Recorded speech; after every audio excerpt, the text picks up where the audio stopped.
dan snack sore. Sambung lagi, karena saya nggak punya waktu lain. Mereka mau, baik. Sedikit kelompoknya, kira-kira 43 orang pesertanya. Saya nggak mau banyak-banyak.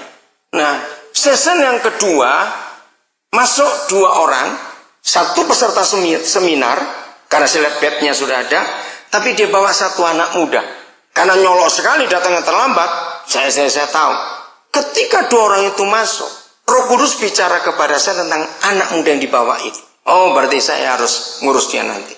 Selesai sesi yang kedua, waduh, pertanyaan banyak sekali. Sampai saya nggak sempat minum atau snack. Pertanyaan luar biasa. Masuk sesi yang ketiga. Saudara, dari sesi ketiga selesai, baru kami makan siang. Nah, terus orang itu pamit. Karena dia nggak bisa selesai. Dia minta makalah yang saya rekam nanti baik. Ketika pamit, terus saya tanya, mana seseorang yang saudara bawa tadi? Oh, itu anak dari saudara saya. Ada di mana? Ada di luar karena kami mau berangkat. Panggil dia. Dia kaget. Saudara, begitu saya ketemu dia, saya cuma ngomong, jangan bunuh diri dan jangan pengen mati. Saudara, ini omnya ini kaget. Betul kamu mau mati? Nangis anak ini. Terus saya bilang, ampuni papamu. Dan kamu gak usah cari papamu di mana. Menjerit anak ini, saudara. Saudara, dia pukul dinding tempat seminar itu. Wih, saya kaget. Dia emosi sekali ketika saya sebut papanya. Saudara, malam itu saya bilang pada omnya, izinkan dia tinggal di rumah saya. Mau tidak? Dia mau. Dari hari Selasa itu, saudara, sampai saya berangkat ke Papua, hari Senin malam, dia baru pisah dengan saya. Tadi pagi omnya telepon saya, cerita perubahan anak ini. Dia itu anak tunggal, mamanya sudah meninggal. Dia bukan Kristen. Mamanya meninggal 4 tahun yang lalu. Anak ini baru umur 17. Papanya itu hilang, gak tahu di mana sampai hari ini, gak ada orang tahu. Hidupnya penuh kepahitan. Hidupnya, aduh sudahlah. Maka itu dia pernah bunuh diri. Gak ada yang tahu. Papa dan saudara tahu. Nah, tadi pagi omnya bilang, dia sudah minta dibaptis. Saya bilang, tunggu dulu. Cepat sekali. Jadi dari Selasa tinggal sama saya sampai Senin sore. Cuma berapa hari? Hidupnya langsung berubah. Dia berkeputusan mau kuliah tahun ini. Padahal tadinya sudah nggak ingin hidup dia. Saudara, ayo kita ngerubah orang. Nah, hari Minggu, tanggal berapa hari Minggu itu? Minggu kemarin tanggal berapa ini? Tanggal berapa?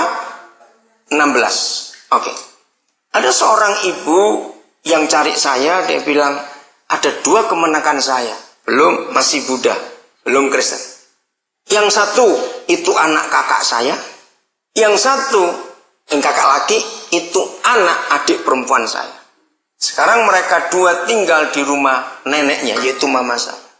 2 anak ini sungguh bermasalah. Kami nggak tahu mau dibuat apa. Nah, karena saya nggak ada waktu, saya bilang, nanti ketemu saya di gereja. Saya ada kebaktian sore jam 4. Dan itu pertama kali 2 anak ini masuk gereja. Pertama kali. Saudara, setelah saya sampaikan firman Tuhan, judulnya pentingnya sebuah keluarga. Karena dia duduk dengan saya di paling depan, jadi saya lihat.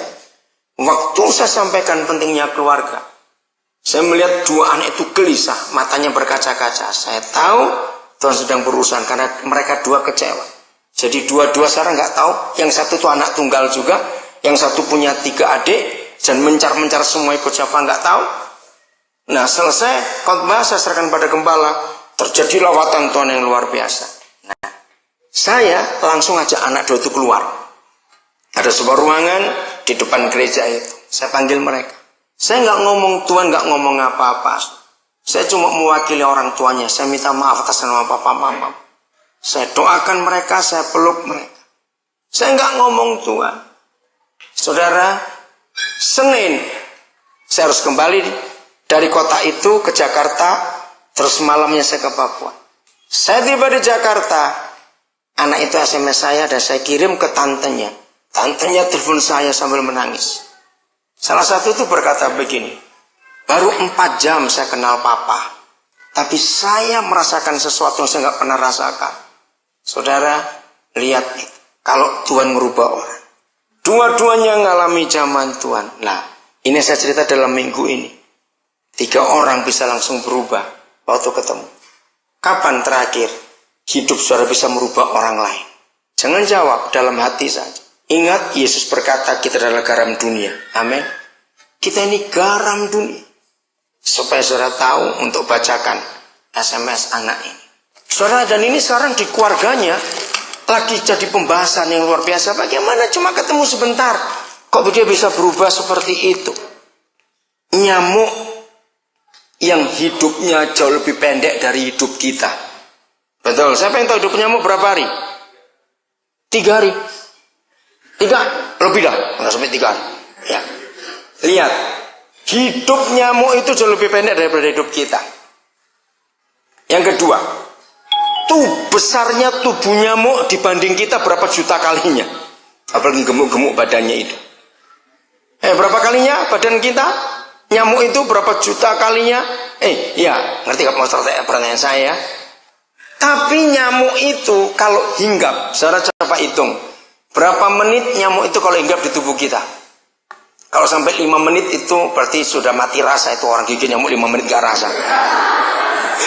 Ayo, berapa menit kalau nyamuk hinggap di tubuh kita? Ayo. Berapa menit kira-kira? 1. Iya, sebentar sekali. Tapi lihat, orang yang segede kita, yang berapa juta kali badannya nyamuk, dihinggapi cuma 1 menit. Kalau dia bawa malaria, kita bisa KO. Nah, saudara, kita ini sudah ketemu banyak orang, ngomong-ngomong dengan banyak orang, sudah berapa jam, berapa kali.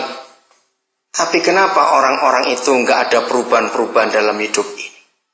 Maka itu kita harus menyadari. Tolong baca. Padahal papa baru bertemu aku 4 jam lewat aja. Tapi aku bisa merasakan kasih papa untuk anaknya yang sudah sekian lama tidak kurasakan dari papa kandungku. Dalam 4 jam saja papa sudah bisa membuat aku jadi sayang sama papa.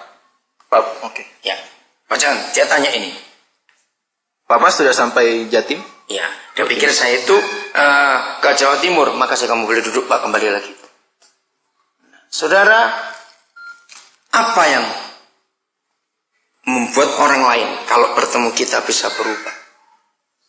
Mari kita lihat ayat ini. Roma 5 mulai ayat 12. Sebab itu sama seperti dosa telah masuk ke dalam dunia oleh satu orang. Dan oleh dosa itu juga maut. Demikianlah maut itu telah menjalar kepada semua orang. Karena semua orang telah berbuat dosa. Itu hanya karena satu orang. Saya lanjut ayat yang ke-15. Tetapi karunia Tuhan tidaklah sama dengan pelanggaran Adam. Sebab jika karena pelanggaran satu orang, semua orang telah jatuh dalam kuasa maut, jauh lebih besar lagi kasih karunia Tuhan dan karunia-Nya yang dilimpahkannya atas semua orang karena satu orang, yaitu Yesus Kristus. Dan kasih karunia tidak berimbangan dengan dosa satu orang. Sebab penghakiman atas satu pelanggaran itu telah mengakibatkan penghukuman. Tapi penganugerahan karunia atas banyak pelanggaran itu mengakibatkan pembenaran. Ayat 17, mari kita baca sama-sama. 1, 2, 3. Sebab jika oleh dosa satu orang, maut telah berkuasa oleh satu orang itu, maka lebih benar lagi mereka yang telah menerima kelimpahan kasih karunia dan anugerah kebenaran akan hidup dan berkuasa oleh karena satu orang itu, yaitu Yesus Kristus. Nah, ayat 17 saya mau baca tentang nyamuk tadi ya. Sebab jika oleh satu nyamuk, malaria telah berkuasa oleh satu nyamuk itu. Ngerti kata ini? Loh, boleh nggak saya pakai kata itu, saudara? Nyamuk itu luar biasa. Hidupnya cuma berapa hari. Kalau nempel ke kita hanya 1 menit lebih atau kurang, tergantung bagaimana kita merasa. Dan begitu kita rasa gatal, kita goyang, dia terbang. Tapi begitu nempel sebentar, yang ditempel bisa berubah seperti. Percaya nggak di dalam diri kita ada kuasa Injil yang hebat? Betul? Percayakah saudara bahwa kuasa Injil lebih hebat daripada malaria? Kalau saudara interaksi dengan orang, ketemu orang, seberapa menit saja, percayalah orang itu harus berubah.